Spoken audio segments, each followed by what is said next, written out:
എല്ലാ മേഖലകളിലും AI affect ചെയ്തുകൊണ്ടിരിക്കുകയാണ്.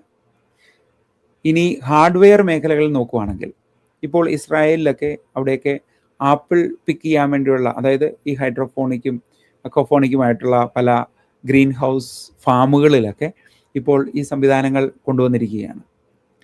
കാനഡയിൽ തന്നെ നോക്കുകയാണെങ്കിൽ ഇവിടെ ഫുള്ളി ഓട്ടോമേറ്റഡ് ആയിട്ടുള്ള ഹൈഡ്രോഫോണിക് ഫാംസ് വന്നിരിക്കുകയാണ്. അവിടെ ആകെപ്പാടെ 3 പേരൊക്കെ ഉള്ളൂ ജോലി ചെയ്യുന്നുള്ളൂ. ആയിരക്കണക്കിന് ഏക്കർ സ്ഥലത്താണ് ഇത് സെറ്റ് ചെയ്ത് വെച്ചിരിക്കുന്നത്.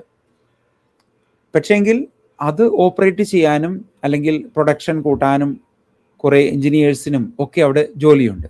എന്നാൽ സാധാരണ ഫാം വർക്കേഴ്സിനോ അല്ലെങ്കിൽ ഇത് പാക്ക് ചെയ്യാൻ വേണ്ടിയുള്ള ആളുകളായിട്ടുള്ളതോ അങ്ങനെയുള്ളവർക്കൊന്നും ജോലിയില്ല.